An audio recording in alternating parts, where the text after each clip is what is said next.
So, unsere Basis. Was kann ich denn da machen? Was sehen denn meine geschulten Augen da? Ein Famo. Oh, kann ich nicht steuern. Da ein Famo. Kann ich auch nicht steuern. Och nein. Och herrlich. Da hat man so ein tolles Fahrzeug und kann nichts mitmachen. Hier auch nicht. Aber halt, da fällt mir noch was ein. Warum traurig sein, wenn ich den hier nicht steuern kann? Ha, dann baue ich den einfach von Kobi. Haha, Computer aus.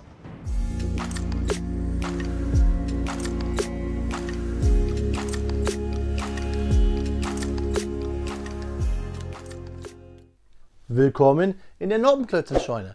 Mein Name ist Blockstar und ja Freunde, nachdem wir neulich über die Sonder-Kfz 7 hier gesprochen haben, die 2274 und die 2275 aus dem Hause Kobi, hüpfen wir mal eine Primzahl weiter und sprechen wirklich über das Sonder-Kfz 9, nämlich 9-1 Famo, die 2281. Und was ich hier ganz cool finde, wir haben hier noch ein kleines Motörchen dabei.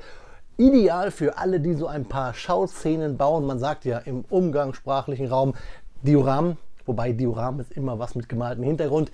Egal, Freunde, hier haben wir, glaube ich, ein bisschen was mehr auf die Gabel für alle, die so ein bisschen was darstellen wollen. Unsere kleine Feldinstandsetzung, die 2287 mit den Sonder-Kfz 9-1 Famo.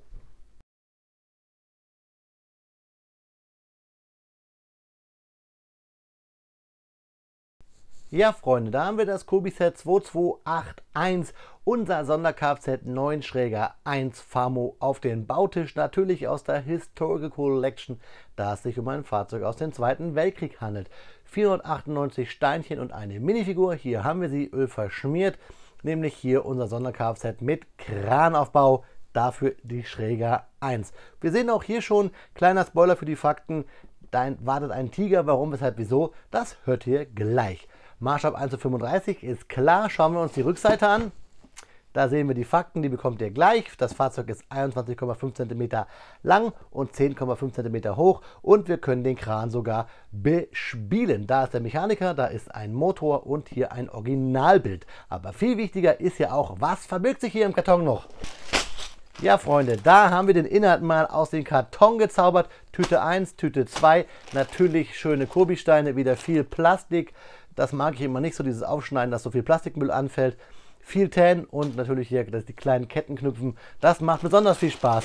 Nicht.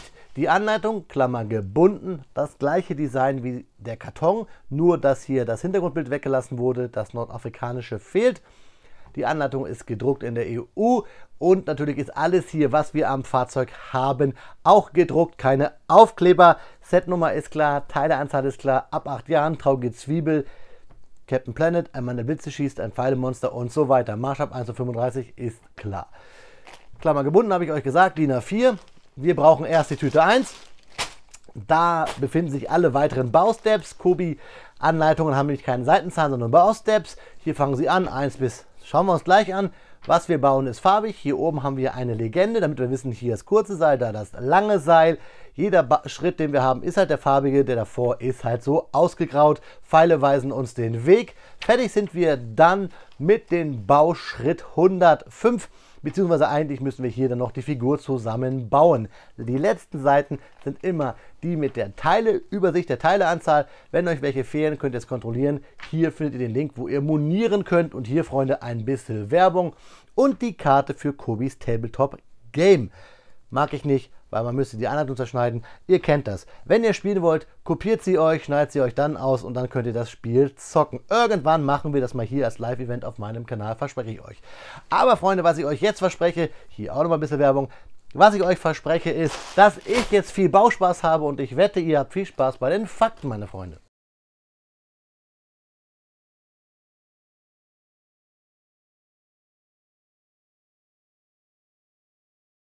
Speedbildzeit ist Faktenzeit und wie immer an dieser Stelle drehen sich natürlich die Fakten über das zugrunde liegende Vorbild, das historische Vorbild. Wir sprechen über das Sonder-Kfz 9 Famo. Dieses war ein deutsches Halbkettenfahrzeug, das während des Zweiten Weltkrieges von der Firma Fahrzeug- und Motorenwerke GmbH, ja, das ist die Langform von Famo, produziert wurde.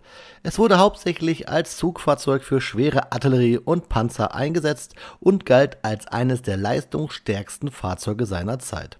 Das Sonder-Kfz 9 Famo wurde erstmals 1938 produziert und basierte auf dem Fahrgestell des Famo 6-Tonnen-Zugkraftwagens. Es hatte eine Nutzlast von 10 Tonnen und war mit einem 12-Zylinder-Motor ausgestattet, der eine Leistung von 270 PS hatte. Diese Leistung ermöglichte dem Sonder-Kfz 9 Famo schwere Lasten auch auf schwierigem Gelände zu transportieren. Zwischen 1938 und 1944 wurden etwa 2500 Fahrzeuge dieses Types gefertigt. Eine der bekanntesten Verwendungen des Sonder-Kfz 9 Famo war als Zugwagen für den schweren Tigerpanzer. Aufgrund seines leistungsstarken Motors und seiner hohen Nutzlast konnte das Sonder-Kfz den Tiger problemlos ziehen und seine Mobilität auf dem Schlachtfeld verbessern. Ein weiterer wichtiger Einsatzbereich des Sonder-Kfz 9 Famo war als Zugfahrzeug für die schwere Artillerie. Es konnte eine Vielzahl von Geschützen ziehen, darunter schwere Mörser und auch die schweren Kanonen. Aufgrund seiner Fähigkeit, schwere Lasten zu transportieren, wurde das Sonder-Kfz 9 Famo zu einem unverzichtbaren Fahrzeug für die deutsche Armee und seine Verbündeten im Zweiten Weltkrieg. Obwohl das Sonder-Kfz 9 Famo hauptsächlich für militärische Zwecke verwendet wurde, hat es auch zivile Anwendungen gegeben. Es wurde beispielsweise auch als Schwerlastkran eingesetzt und war in der Lage, Lasten von bis zu 18 Tonnen zu heben. Je nach Aufgabengebiet wurde das Sonder-Kfz 9 mit unterschiedlichen Aufbauten gebaut. Es gab das Sonder-Kfz 9 als Artillerieschlepper, also der Haupteinsatzgrund mit Sitzbänken und Bereitschaftsmunition. Es gab das Sonder-Kfz 9 als Bergeschlepper mit einer Ladefläche. Es gab das Sonder-Kfz 9 Schräger 1 als Kranwagen, 6 Tonnen mit Bielstein-Kran, da kommen wir gleich noch zu, ist auch das Fahrzeug, was wir hier bauen, das Kobi Z2281. Und es gab das Sonder-Kfz 9 Schräger 2 als Kranwagen mit 10 Tonnen. Ebenso wurde auf dem Sonder-Kfz 9 die 8,8 Flak 37 verbaut. Das Sonder-Kfz 9 Schräger 1 hatte einen 6 Tonnen Bielstein-Kran. Bielstein kennt ihr heute noch aus der Automobilzuliefererindustrie. Mit dem frontnahen Motoren, Getriebe und Waffenanlagen ein- und ausgebaut werden konnten. Aufwendiger im Einsatz und vermutlich für die Montage schwerer Geschütze konzipiert, war das Sonder-Kfz 9 Schräger 2 mit einem benzinelektrischen Hubkran mit 10 Tonnen Hubgewicht ausgestattet. Also Schräger 1 6 Tonnen, Schräger 2 10 Tonnen. Insgesamt wurde das Sonder-Kfz 9 Famo zu einem der leistungsstärksten und vielseitigsten Fahrzeuge seiner Zeit. Es spielte eine wichtige Rolle in vielen wichtigen militärischen Operationen und trug dazu bei, die Mobilität und Effektivität der deutschen Armee im Zweiten Weltkrieg zu verbessern. Bis heute sind einige Sonder-Kfz 9 erhalten geblieben. Und wer mag, wer kann ja mal in Overloon die Miltrax besuchen. Overloon, das ist in den Niederlanden. Dort gibt es ein Treffen von solchen Militärfahrzeugen, bei denen man sogar bei Famos mitfahren kann. Steht bei mir ganz groß auf der Agenda und wer von euch, liebe Zuschauer, schon mal da war, kann ja vielleicht mal unten in die Kommentare schreiben, wie der Ritt auf einem so einer Fahrzeuge war. Ja, Freunde, das waren die Fakten und ich freue mich, euch jetzt dieses Set im Review präsentieren zu dürfen. Nach 1 Stunde und 22 Minuten, um genau zu sein, steht das Sonder-Kfz 9 Schräger 1, hergestellt von Famo, mit 6 Tonnen Bielsteinkran hier auf meinen Bautisch, 498 Steinen und eine Minifigur, die da hier so rumliegt. Ich habe mal alle Sonder-Kfz, die so im Maßstab 1:35 sind, hier auf dem Bautisch versammelt. Es gab da noch ein anderes, das hat aber nicht den Maßstab 1:35. Generell guckt einfach mal oben auf der Kobi Playlist auf dem i, da findet ihr Videos zu all diesen Fahrzeugen. Es soll aber heute um dieses Set gehen, das Sonder-Kfz 9 Schräger 1 Famo. Da sehen wir diesen Slope, den wir immer dazu bekommen, finden wir gut, legen wir da hin.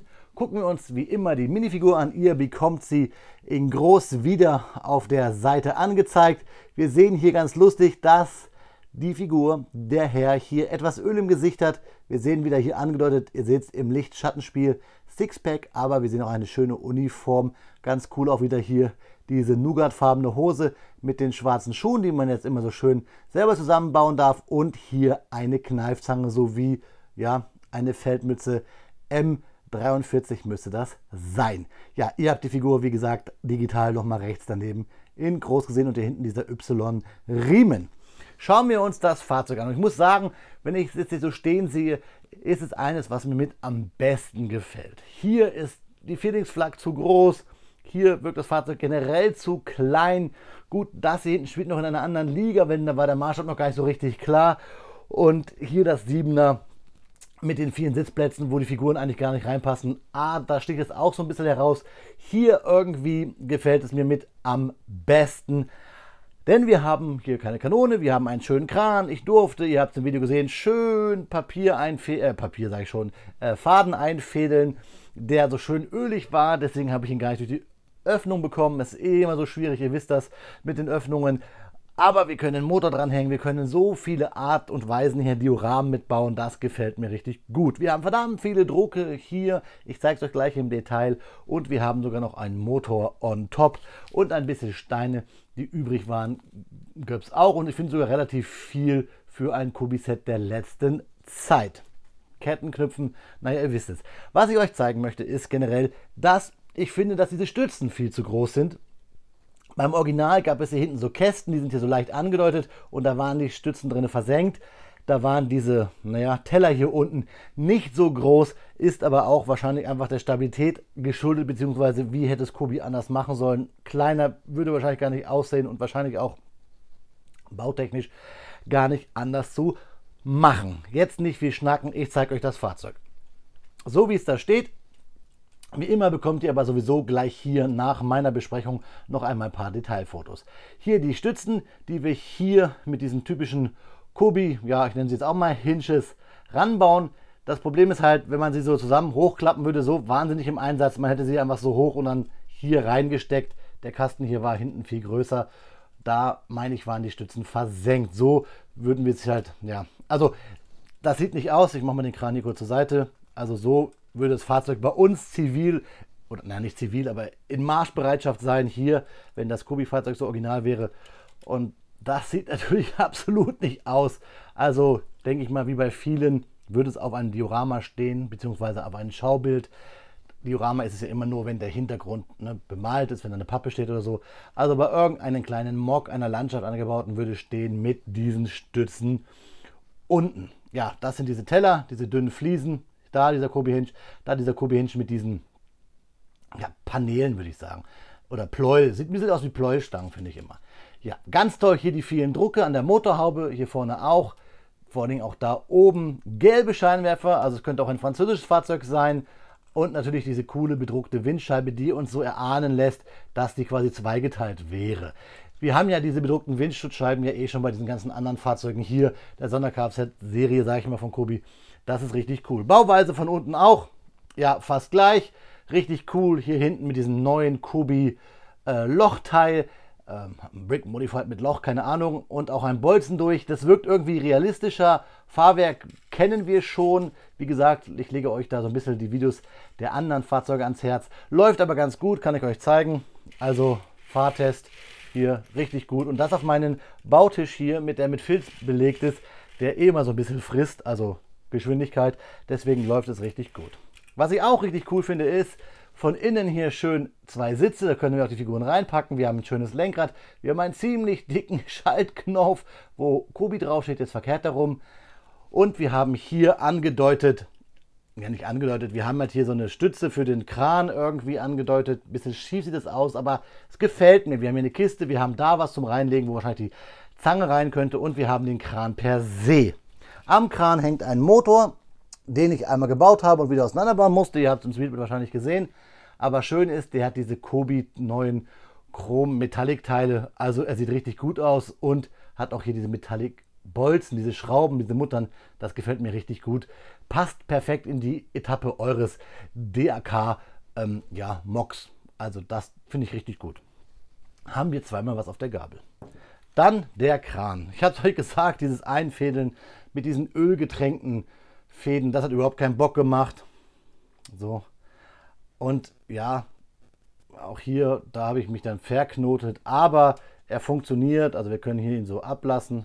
Da, dann wird es locker. Wir sollen hier wirklich zweimal Schlaufe machen. Und wenn es locker wird, er fällt halt nicht von alleine, dann können wir den Kran so ein bisschen runterziehen. Und auch wieder hier noch weiter. So, und das war es, glaube ich, dann auch schon.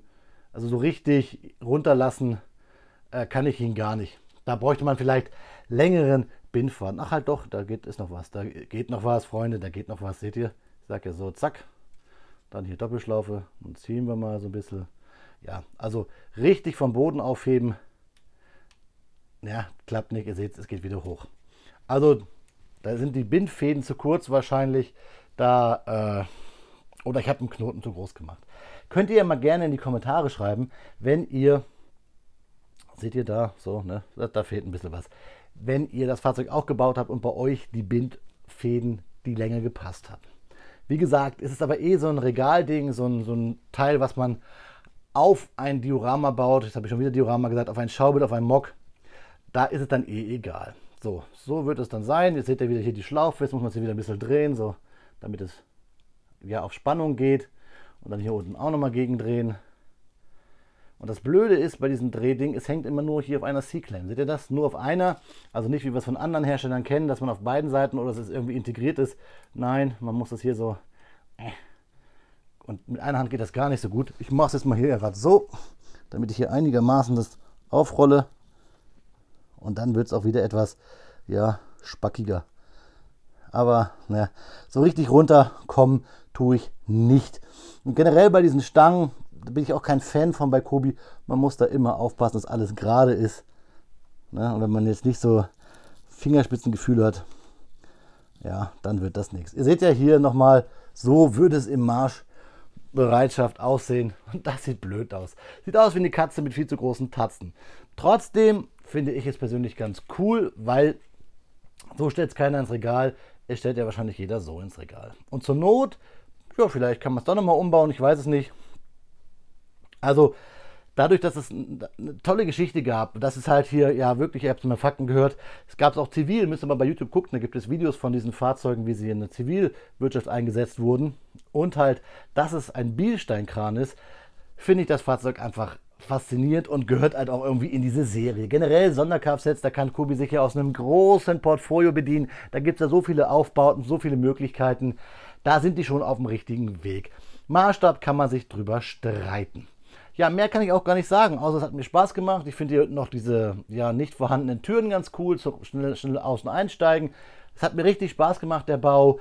Es ist wirklich, auch wenn es diesen Fehler hat hier und auch der Kran nicht richtig zu benutzen ist, finde ich es irgendwie von denen hier mit das beste Sonder-Kfz. Das sticht hier so ein bisschen raus, sage ich wegen Maßstab und weil man es auch total mocken kann, kann ich euch das Video nochmal ans Herz legen. Aber so mit den Drucken und auch das kann man ja noch gut umbauen. Gerade wenn man an die 8.8-Variante denkt vielleicht, ist hier die 2281 mein kleiner Favorit. Aber da kann ich auch falsch liegen. Schreibt mir eure Meinung mal in die Kommentare. Bleibt aber jetzt dran, denn es gibt jetzt noch mal ein paar Detailfotos. Ja, Freunde, wie immer an dieser Stelle bekommt ihr ein paar Einzelbilder, um euch selber noch mal einen Eindruck vom Kobi-Set 2281 zu bilden. Einen Eindruck zu erstellen. Was ich euch zum Sonder-Kfz 9 Famo noch erzählen möchte, ist, dass diese Fahrzeuge nicht nur bei Famo hergestellt wurden, nein, auch bei der Vogtländischen Maschinenfabrik bei Fomag in Plauen, das Chassis, sowie in Tatra in der Tschechei wurden auch einige Fahrzeuge gefertigt. Und man glaubt, dass dieses Fahrzeug so um die 75.000 Reichsmark gekostet hat. Ja, ich finde diese Fahrzeuge ja immer relativ krass. Man kennt sie ja nur aus der Zeit des Zweiten Weltkrieges bzw. danach. Denn es gibt heutzutage ja keine solchen Kettenfahrzeuge mehr oder Halbkettenfahrzeuge ist ja die genauere Bezeichnung. Also vorne eine lenkbare Achse und hinten dann halt den Kettenantrieb. Welches ist denn euer liebstes Sonder-Kfz bzw. Halbkettenfahrzeug? Kobi hat ja einige schon rausgebracht. Ich habe noch kein einziges amerikanisches gebaut. Das sollte ich auch mal machen. Also schreibt mir mal bitte euer liebstes Halbkettenfahrzeug von Kobi unten in die Kommentare. Ihr dürft auch gerne schreiben, welches ihr euch wünscht. Und wenn ihr schon da unten in der Kommentarspalte seid, schaut auch mal bei meinen Affiliate-Links vorbei, liebe Freunde. Ein famoses Set oder doch eher Grütze? Schreibt mir eure Meinung bitte unten in die Kommentare. Mir gefällt es, weil es mal was anderes ist. Aber was ich überhaupt nicht mag und was ich im Review total vergessen habe, weil ich einfach geblendet war vom Fahrzeug an sich, ist, dass wir hier alles clear haben. Es gibt keine einzige Noppe, wo wir eine Figur draufstellen können. Ist vielleicht auch überbewertet. Ich weiß, viele von euch machen ja gerade die Kobi-Sets clean, wenn sie Noppen haben. Gerade die Mokka auch. Ich habe es schon ganz gerne mal, wenn irgendwo eine Noppe, eine Jumperplate ist, wo ich nochmal eine Figur draufsetzen kann, außer auf den Sitzen oder mal einen Haken oder so. Und das ist hier ganz schwer. Na gut, man könnte argumentieren, die Figur hat auch im Kranbereich nichts zu suchen. Naja, ihr wisst ja, was ich meine. Mir gefällt es trotzdem, wenn man noch erkennt, dass es Klemmbausteine sind. Trotzdem ist es ja kein Widerspruch. Ich mag das. Ich mag es, auch wenn der Kran nicht funktioniert. Wie gesagt, bitte ich euch darum, eure Meinung unten in die Kommentare und wie immer auch eure Meinung gerne zu meinem Video. Auch das gerne in die Kommentare schreiben. Denn ihr kennt das ja, Daumen hoch, Daumen runter ist die Währung hier auf YouTube. Und über ein Abo würde ich mich auch freuen. Aber das seht ihr alles da unten in der Bauchbinde und über die Glocke. Wenn ihr den Kanal schon abonniert habt, wenn ihr sie drucken würdet, würde ich mich auch freuen. Ja, jetzt haben wir hier eigentlich fast alles schon durch auf dem Kanal, was die Sonderkfz angeht. Aber es gibt ja noch eine große Serie, die schiebe ich die ganze Zeit schon vor mir her, denn ich habe gewartet, bis das Spiel veröffentlicht ist.